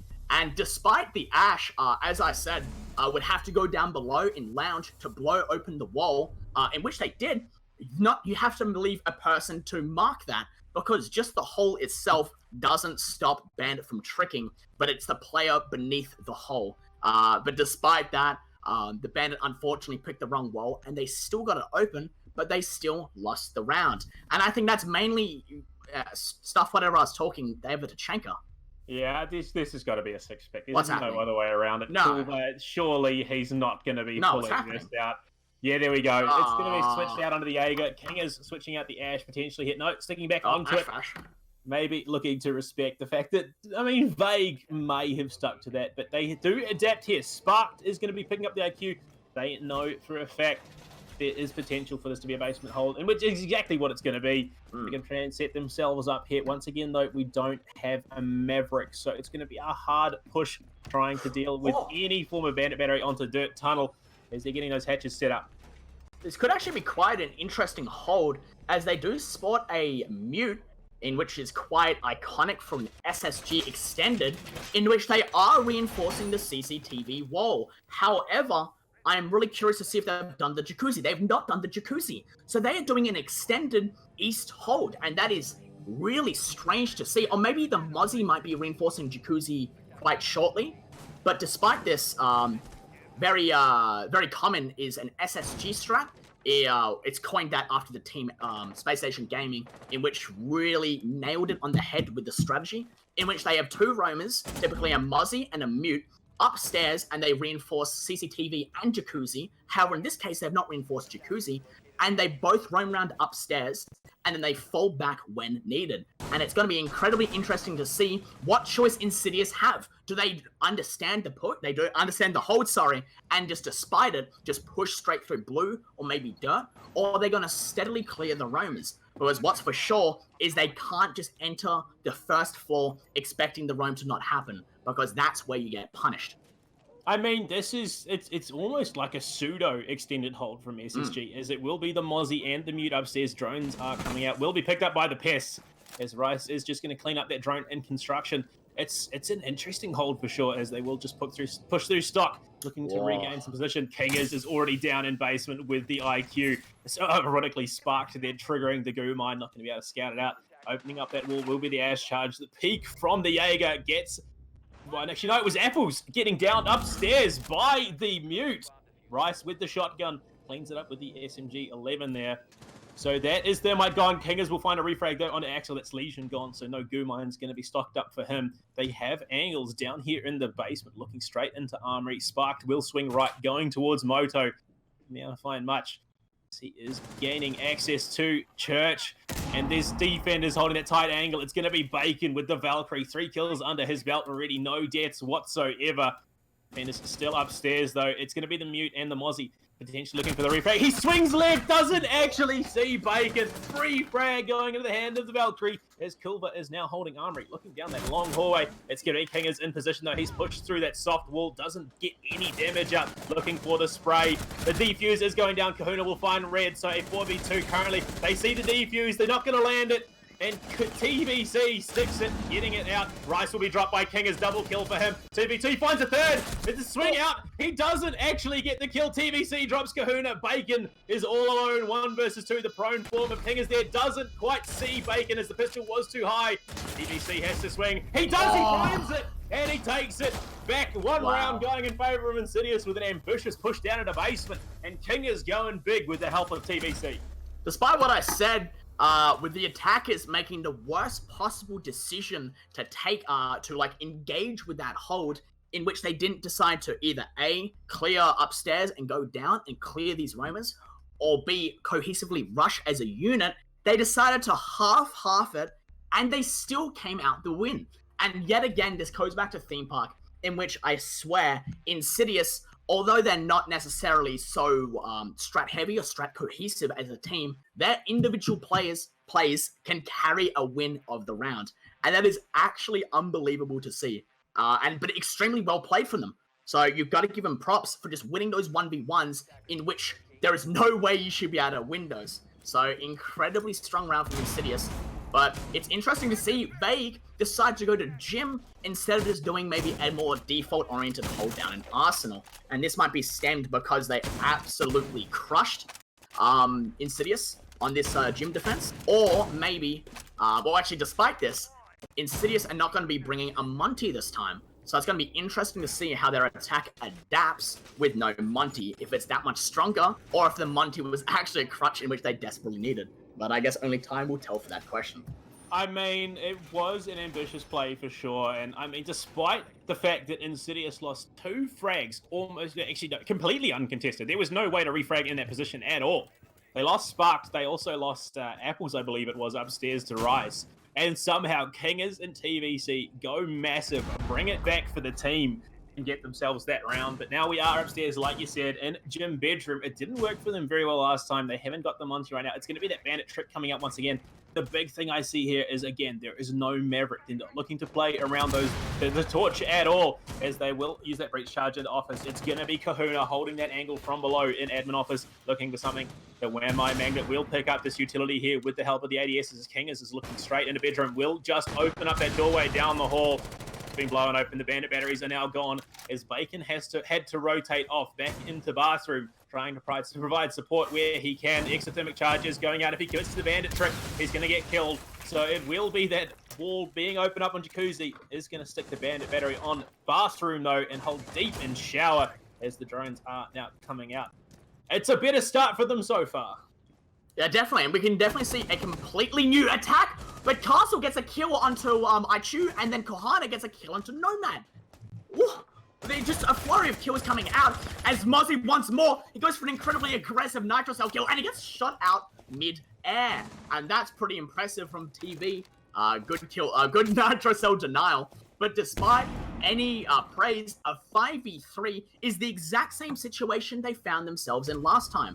And now it's a 5v2, sorry, as Jaeger gets a kill onto Kingers, the Ash player. And this is just looking unbelievably grim for Insidious, as both their attackers are separated and have no actual ground to take. And we're going to see Zofia trying to contest Kohana on this hatch, but even with the opening pick, I don't see this round going out too well.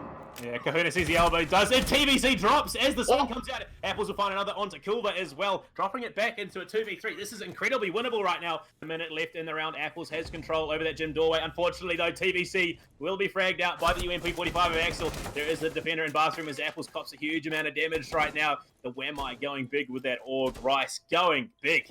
For sure, landing that damage does mean that Apples is going to have such a hard time refragging out onto Vague and getting themselves this round.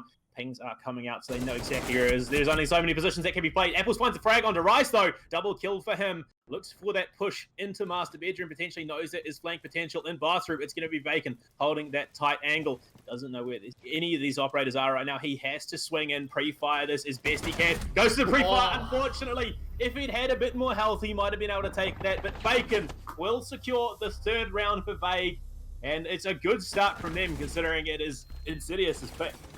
I mean, I won't even lie. From making it a 4v2 to a 1v2, that has to be quite mentally draining on Vague. That just two people can bring it that close. As both those players push their entry in such a way in which their 1v1 fight, they shouldn't be able to win. And they both won it, absolutely flipping the tables. And unfortunately, the Zofia did get traded out by Castle. And if she didn't die to Castle, I think that would have been an entirely different round. And that was just incredibly close for a round that should have just been absolutely free. But we are going back to CCTV, in which the defenders did win quite convincingly. And I think you could say every single defense round, apart from Arsenal, has been quite convincing. And the common trait in every single round so far is always an opening pick in light of like maybe a spawn pick or a really aggressive pick. For example, last time they went CC, they had bullet holes in bar, which got a kill onto their Zofia, who went up stock door. Although that's not really a spawn pick, that's an incredibly early aggressive pick in which they're always getting the opening kill. So we're going to have to see if they can continue on this trend, or if they're going to chill the hell out now, being 3-1. Yeah, and they're denying so much information in Garage. They've got the Mozzie there with the pass. What a jump out of that stolen drone there. He's trying to get around. He gets it. He's got a drone up in the top of Garage. Such a great angle to be holding. And I mean, yeah, TVC and Kingers have proved themselves to be spectacular fraggers for the side of Insidious, but, you know, they can't do much from the roam threat out of Vague right now. Their anchor play, a bit of both actually. They've had some clean kills onto the feet of Insidious so far, but their anchor play, their roam play has just been out of this world so far. 3-1 as we head into round 5. They have to do something. Oh no, we may have a bit of a bug here. The bandit battery bug delaying things out. You can't actually call a rehost here. The rehost has to be after. It has to be either during the prep phase, so he can call a rehost for next round, but he can't call a rehost for here. So unfortunately, Yeah, Ubisoft Yeah. kind of stinks. What can you do? You hate to see it, but it could be the thing that Insidious need, as they will find that opening frag on a bike, and that's got to be hugely demoralizing. Dealing with a bug and then going out first frag of the round is going to be playing with their mental. It will be Kahuna holding red stairs there with the Mozzie Jaeger from below. Is Culver going down to blue? Going to go for a bit of a wide rotate. Ash in downstairs looking for something. And they are just going to open up this bomb site. They've got lines of sight set up on either side, as it will be TVC trying to garner control on the other side. Oil pit hold here out of Culver. Maybe reading the garage push onto those stairs. He's got such a great angle here. If they do run up into the rafters, they could be mopped up so cleanly. They're pushing it. He's found the damage. Beautiful. Red is dropped. That's the air jabs now gone. He also has backup in the form of the Echo Axle up on rafters there, looking for something. Push down onto blue. Is going to be coming out of King. Is looking for this angle. He's going to swing. He finds it. Culver now gone. That was that roam play. The roam player, just Culver has been spectacular in some of these offside holds. Sparks copping a bit of damage. Axel will clean that one up 3 versus 3. As the swing is coming from red stairs in the form of Kahuna. Kahuna will find the frag onto TVC. That's Sophia gone. 2v3 currently. Apple finds the frag on Axel. Looks for the second. Will be dropped by Kahuna. Oh. Push coming in. Kingers gets the down onto Kahuna. 1v1. Rice is the only one left for Vague here. Kingers has so much health to work with. Gets the diffuser. Goes for the spray. Not going to be able to find much, as it will be the hold in cash. Rice going for the swing. Drops the poison gas grenade. Swing left into red. If Kingers can find anything, he's going for the diffuse. Pulls off. 33 seconds left, so there's a bit of room to play with. He's going to head downstairs. That hole is opened up on the B-bomb side. He's read it. He's switched over to cash. Kingers with the big brain play is going to stick the defuse. As Bryce will push up red stairs looking for the spray. The reinforced wall is in the middle, so he's going to be safe. Spray going through the sock. Bryce has to sit in that position and try and save himself. He's pulled off the defuse again. He's switching to the bomb sites. Bryce could stall this one out. There's 10 seconds left. He's going back down red stairs. He has to commit to the defuse. Kingers may have lost this one. Flash is going in. 3 seconds left. He's got to push aggressively. 2 seconds. No, he saw the body. They've stalled it out. And will delay the play and secure themselves a 4-1 lead in this first half. Oh, just an absolute unfortunate just chain of decisions from Ash, in which constantly didn't work, and that was just absolutely excellently played by the smoke player, not giving in and making those key sound cues in which the Ash thinks, okay, now he's pushing me, now I go for the kill. But the Ash definitely had a few opportunities to stick the defuse there, and that was just a complete mistake of decision making. But regardless, despite Ash's mistakes, that was excellently played from the smoke player. I think if Kingers had stuck the defuse there in cash, he probably would have been able to get away with it. But no doubt about it. Out, but unfortunate for sure for Insidious. And again, it's a lot of that mental game going to be coming into play in round 6. Both Insidious and Vague must be struggling a little bit, considering that we had to start that round off with the bandit bug and Vague was still able to take it away. Wow, yeah, that's very fair. That's incredibly rough. Yeah, wow. I can't believe they, now, in light of that, I cannot believe they won that despite such a huge game-breaking bug facing them. You know, this game's just filled with surprises, and it is, it's just something he's got to absolutely deal with, and they dealt with it, and they still won the round. So that's pretty disheartening from Insidious to get the wall for so free, but then lose it all from that, and that is not what you want to see. But Vague, they're sticking to an SSG extended, if almost it was like a default strategy. And initially looking at this seems like a risky choice, because if you see an SSG coming, you can definitely counter it quite easily. But we're going to have to see how it works out, as they must be quite confident with the strategy itself. Yeah, and we are getting into the action phase. You've got to feel bad, as that patch will be opened up. And Stockroom setting themselves up. It's going to be Culver holding in blue behind that generator there as King is pushing up from red stairs. Spark will find the opening frag onto Rice. That is the mute gone now, as it was the big shots coming out of the G8 for him. Kahuna holding master bedroom, looking into the construction. That wall is open up. Could find the heads of anyone here. It's Sparks pushing through. I don't think he may have realized that there is a defender playing deep on the second floor. Has the angle potentially. They're going to play it slow. Look for the drones. The rotator's coming in heavy. I believe that's TVC going around behind bathroom, pushing into gym. looking for the rotate into master bedroom. If they don't read into this, Kahuna is just going to be fragged out. He realizes there's a drone going in. It's a swing from Spark. Double kill for the G8 of IQ. Yeah. And it is all up to these anchor players now that the roamers are completely destroyed here. It was ambitious, and it does look like Insidious have read this one. So this is going to be a hard ask from a minute and a half left in this round as they are just flooding down those red stairs into the basement. Definitely. Drones are coming out. Definitely a straight example of why you cannot do an SSG extended, let alone when they're expecting it, but twice in a row. You can just get cleared out so easily if the team works together. And now that both the teammates are... what? Val gets a kill onto Kingers, and that's absolutely huge. Gets a kill on the IQ. Despite being 1 HP, is just absolutely going for it. Nitro Cell is still in hand. So much damage can be done by Bacon, and Bacon gets his 3rd kill. And Bacon is just solo holding church for his absolute life. And still with a Nitro Cell, there are so much things this Valkyrie player can still do. That was the same position Sparks got killed from last time. He finds 3 frags off the back of it. Axel will take that apples. A 1v3 currently. This attack from Insidious has been completely dismantled. Despite the start, Nitro Cell getting ripped there. We'll be throwing out Bacon. Very, very lucky to get away with his life. We'll just be holding on Church behind that table. Sprays coming out here. They've got the pixel angles around these bombs as well. Legion in by Armory. Spray coming through. 16 seconds left. Red has to go big. Finds the first one to Bacon. It wasn't a hard frag for him to pick up. He has to do something. 10 seconds left. Will be fragged out by Kulva. 5-1 in the first half here for Vague. And what has been a commanding performance on Insidious's map. Wow. Wow. Wow. Wow. That is actually crazy. That is straight crazy that Valkyrie had such key placement in which she can just literally bring that round back despite their strategy just initially being flawed. And as I commended for having such good individual plays, screw that noise, because god damn it, Bacon is the sexiest man alive as he just clutched up for his team. And ladies and gentlemen, I think we can say for definite that is going in the fragtage.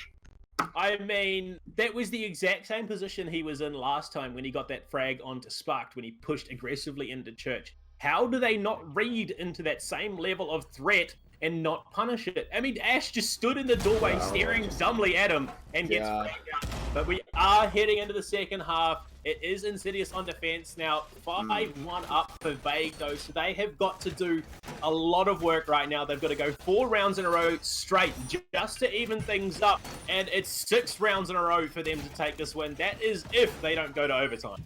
Well, we'll have to wait and see, because just straight from the rounds we've seen, it's not like they've been incredibly close, but they have been quite convincing towards Vague. So we're going to have to see if the same amount of domination can be shared on their attack. As their lineup, they do boast a Maverick, and Maverick just absolutely makes Bandit so obsolete, as they should be able to open this wall up pretty much for free as long as they don't get ran out from the critical entry points. However, now that they do have a Thermite and a Buck, Rip Buck's grenades, he does have a Claymore. So these runouts should be pretty much locked down pretty well. And we do see King is down in toilets, trying to look for this late roam, as he's maybe trying to spot out any type of late roamers and maybe some support into master bedroom. But he's definitely going for quite a roam. And Maverick doing some quite interesting things. He's looking to get a grenade so that can clear out the bandits instead of him opening up the full wall himself. And he gets a kill? He finds the kill on the bandit, so no bandit shenanigans. No. This is why Maverick is so strong when Thatcher is banned, and Insidious didn't pick it more than twice, I believe, in the first half, and it has resulted in the fact that CCTV will be wide open up. King is going for the rotate, though. The drone is there. He's run straight in front of it. He's given his game away, as it will be Kahuna seeing that, opening things up with that skeleton key, swings into admin office, knows there's someone close, will find the frag, actually. Kulva trading out onto Spark. 4v3 currently in favor of this Vague attack. They're looking to pressure in from the jacuzzi balcony as well. Axel in position, holding this tight angle. Knows there is potentially going to be a threat. Axel knows exactly where he is. The wide swing. He goes the wrong way. Gives the frag over free. King is securing a double in this round 7. I mean, That's the same sort of mistake in play we've seen out of both teams. The drone is there, though. Rice will be pushing up red stairs, looking for an angle. It is all up to the Valkyrie of Apples to hold this cash room as the other defenders are now in an off position. He looks for the space, the softball goes the wrong way. He leans right, gets cleaned up left as Rice cures himself a double. Red has a lot of work to do from Garage on the Echo. Trying back up his team. Kingers goes for the swing. Not going to be able to find anything. Does look for another, but Rice will clean that one up. Triple for him. Potentially going to take the quad here as it's all up to Reds. He'll be sprayed out. Culver, though, will take that. Match point for Vague on Insidious's map. I don't know what I expected going into map 2, but again, it wasn't this.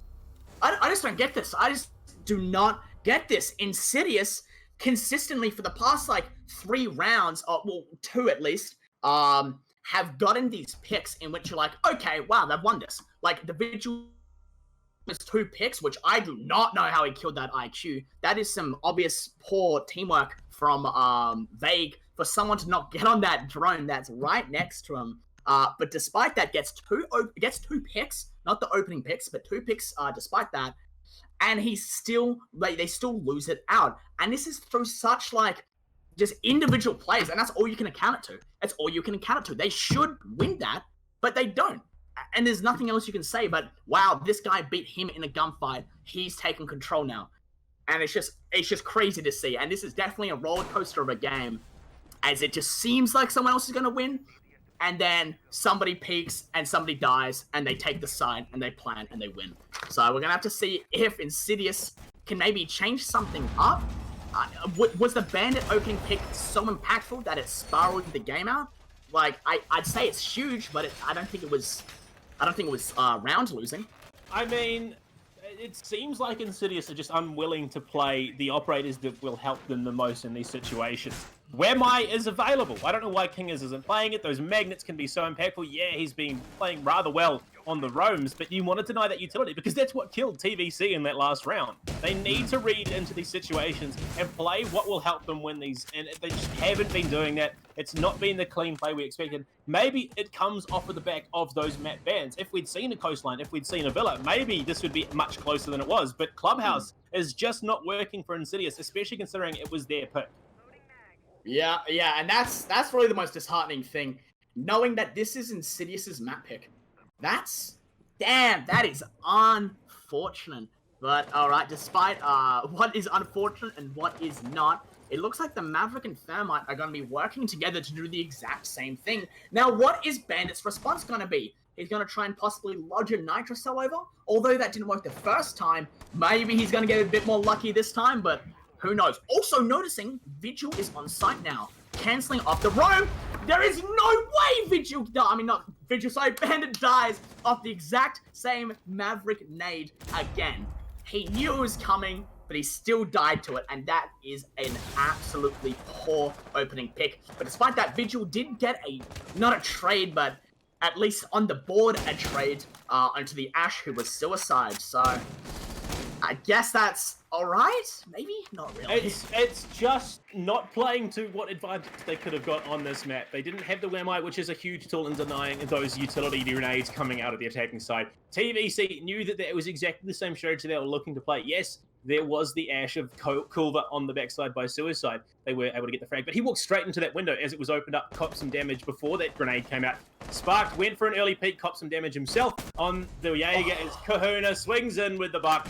Will find King as Rice finds a quick second follow-up onto Red. Apples and Sparks cannot do much. He will find one frag though. The Valkyrie going big there, and Red stairs will just drop down. Spark evens things up 2 versus 2. It's actually might be winnable here for the defenders. There's a minute left. Drones are going out, trying to figure out if there's someone upstairs. Control of Cash has been established by Kahuna. They may have realized that Apples is close in on this red stair position. Axel gaining advantage onto that back side of CCTV, sitting by Suicide. Just going to be droning things out. Has the wide peek here. Sparked.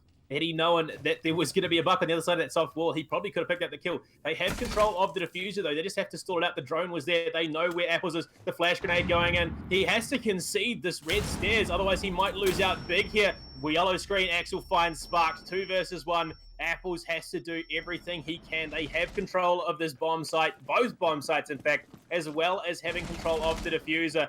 Apples doesn't have a Nitro Cell to work with. The pings are coming out. There's only so much he can do. He's got to push up aggressively, but Kahuna is there. Diffuser is out. What can he do? This is going to be incredibly frustrating. Pings are going out. The Black Eye is there. He's killing for the kill onto it. Apples could have forced that and got the kill. Holding out in suicide will be Axel. And Apples, he's delaying things. He gives himself away with that barbed wire push. And there it is. Vague secured themselves a 2-0 win, taking out Clubhouse 7-1 on Insidious's map pick. Oh my god, what did we just watch? What did we just watch this whole game? That is just, like, well played to Vague, first of all. That was their win. They worked hard for it, and they just convincingly, absolutely convincingly, and we had this whole narrative, we had this whole goddamn story of like, wow, these two teams are going to be so equal and equal. And we saw that on Theme Park. But then as soon as we go to Clubhouse, a map that has been tried and tested multiple times, it is a goddamn slapping.